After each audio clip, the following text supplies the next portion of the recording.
One things you can do in Medfield, Massachusetts is taking a walk at the Rocky Woods.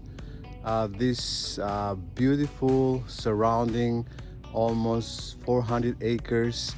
You'll enjoy walking, jogging. You can ride your mountain bike, and you can do a picnic with your friends.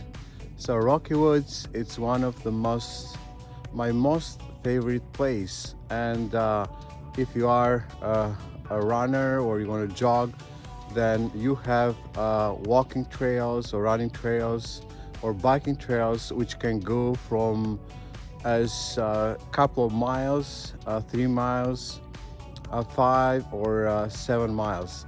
So wants to move to Medfield, let's check out the Rocky Woods.